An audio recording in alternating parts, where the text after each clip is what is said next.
Welcome to Suji's home cooking. இன்றைக்கி நம்ம பார்க்க போகிறது ஒரு வித்தியாசமான கருவேப்பிலை சிக்கன் கறி தாங்க பார்க்க போகிறோம்.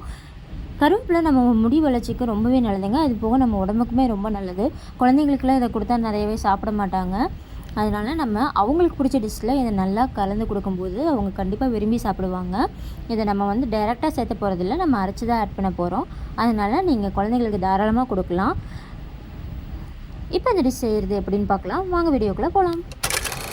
ஃபஸ்ட்டு இந்த டிஷ் செய்கிறதுக்கு தேவையான மசாலா பொடியை ரெடி பண்ணிக்கலாம். அதுக்கு நான் எடுத்துருக்கிறது 2 டேபிள் ஸ்பூன் மிளகு அண்ட் 1 டேபிள் ஸ்பூன் சீரகம், 1 டேபிள் ஸ்பூன் சோம்பு, 4 கிராம்பு, 2 ஏலக்காய், ஒரு 2 துண்டு பட்டை, ஒரு பிரியாணி இலை இதெல்லாம் ஆட் பண்ணி நல்லா ட்ரை ரோஸ்ட் பண்ணிக்கிறேன்.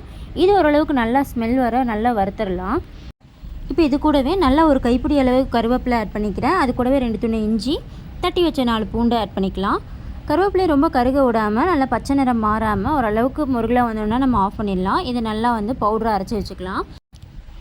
நெக்ஸ்ட் ஒரு கடாயை ஹீட் பண்ணி அதில் தேவையான அளவு ஆயில் ஊற்றிக்கலாம். இப்போ ஆயில் நல்லா ஹீட் ஆனதும் தாளிக்கிறதுக்காக கொஞ்சமாக சோம்பு ஆட் பண்ணிக்கலாம். சோம்பு நல்லா எண்ணெயிலே பொரிய விட்டுடலாம். இப்போ நம்ம கட் பண்ணி வச்சுருக்கேன் வெங்காயத்தை இதில் ஆட் பண்ணிக்கலாம். நான் 3 வெங்காயத்தை எடுத்து பொடியாக கட் பண்ணி வச்சுருக்கேன். என்னோடது சின்ன வெங்காயங்கிறனால குவான்டிட்டி கம்மியாக இருக்குது. நீங்கள் பெரிய வெங்காயமாக எடுத்துருந்தீங்கன்னா 1 வெங்காயம் இல்லை 1.5 வெங்காயம் ஆட் பண்ணிக்கோங்க.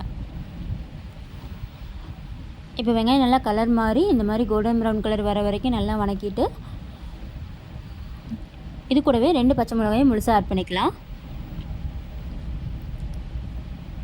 இப்போ இதை 2 நிமிஷம் வணக்கி விட்டுட்டு நெக்ஸ்ட் நம்ம கட் பண்ணி வச்சுருக்க தக்காளி இதில் ஆட் பண்ணிக்கலாம். நான் ஒரு 3 தக்காளியை கட் பண்ணி இதில் ஆட் பண்ணிக்கிறேன்.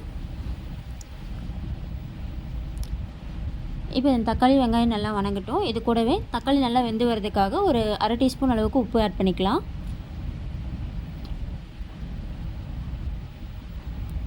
இப்போ இந்த தக்காளி நல்லா ஓரளவுக்கு குழையும் வணங்கட்டும். கொஞ்சமாக இதில் நம்ம கருவேப்பிலை ஆட் பண்ணிக்கலாம். இப்போ பார்த்திங்கன்னா தக்காளி கொஞ்சம் ஸ்மேஷாக நல்லா குக் ஆகிட்டுருக்கு. இந்த ஸ்டேஜில் நம்ம கழுவி வச்சுருக்க சிக்கன் ஆட் பண்ணிக்கலாம். எப்போவுமே சிக்கன் வாங்கினோன்னையுமே மஞ்சத்தூள் போட்டு நல்லா கழுவிடுங்க. மஞ்சத்தூள் போட்டு கழுவும் போது தான் அதில் இருக்க உங்களுக்கு எந்த பாக்டீரியாஸும் எது இருந்தாலும் போயிடும். அது போக பச்சை வாசனை இல்லாமல் இருக்கும். இப்போ பாருங்கள், இப்போ அந்த சிக்கனை தக்காளி கூடயும் வெங்காயத்து கூடயும் நல்லா கலந்து விட்டுறேன்.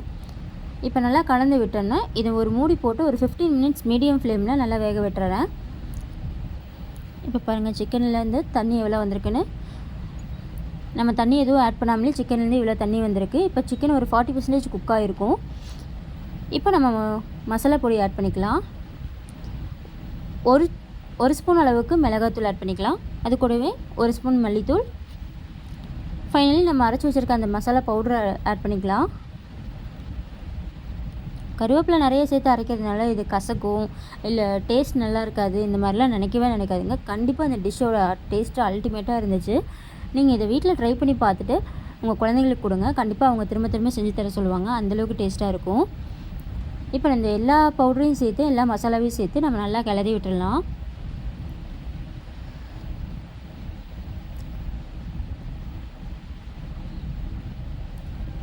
இப்போது தேவையான அளவு சால்ட் ஆட் பண்ணிக்கலாம். இப்போ நம்ம ஆட் பண்ண எல்லா மசாலா பொடியும் சேர்ந்து இந்த சிக்கனோட நல்லா கலந்து கலர் நல்லா மாறி வந்திருக்கு பாருங்கள்.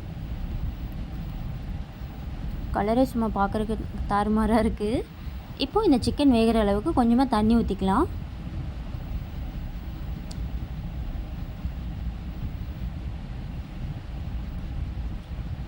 இப்போ இது எல்லாத்தையும் நல்லா கலந்து விட்டுட்டு மூடி போட்டு ஒரு மீடியம் ஃப்ளேமில் ஒரு 20 நிமிஷம் பக்கம் நம்ம வேக விட போகிறோம். அடிக்கடி இதை இடையில கிளறி விடணுங்க, இல்லைன்னா அடி பிடிச்சிடும். அதனால் நம்ம 20 நிமிஷம் வேக வைக்கும்போது அடிக்கடி இடையில கிளறி விடணும். இப்போ 20 மினிட்ஸ் கழிச்சு பார்க்கலாம். அங்கே பாருங்கள் நல்லா எண்ணெயெல்லாம் பிரிஞ்சு சிக்கன் எவ்வளோ சூப்பராக இருக்குன்னு.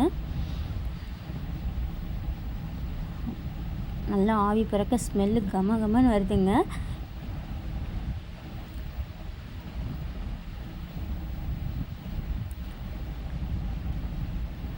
சூப்பராக இருக்குல்ல.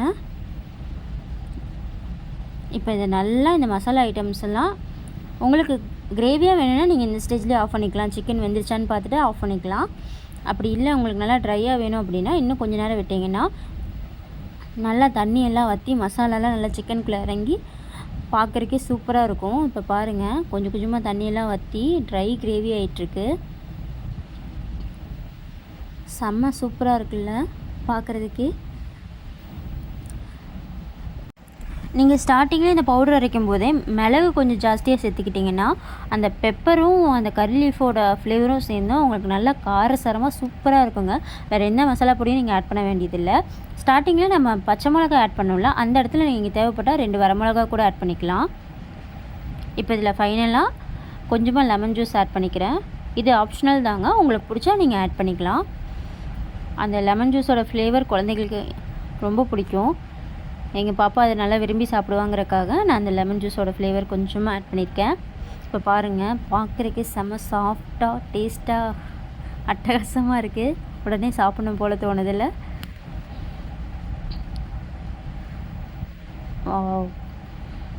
அவ்வளோதாங்க, ஒரு தரமான கருவேப்பிலை சிக்கன் கறி ரெடி ஆயிடுச்சு. இதே மெத்தடில் நீங்கள் உங்கள் வீட்டில் ட்ரை பண்ணி பார்த்து சாப்பிட்டு பார்த்துட்டு கண்டிப்பாக எப்படி இருந்துச்சுன்னு எனக்கு கமெண்ட்டில் சொல்லுங்கள்.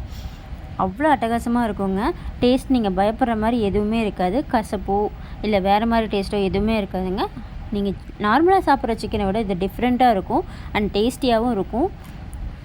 கண்டிப்பாக வீட்டில் ட்ரை பண்ணி பாருங்கள், உங்களுக்கு இந்த டிஷ் கண்டிப்பாக பிடிக்கும்.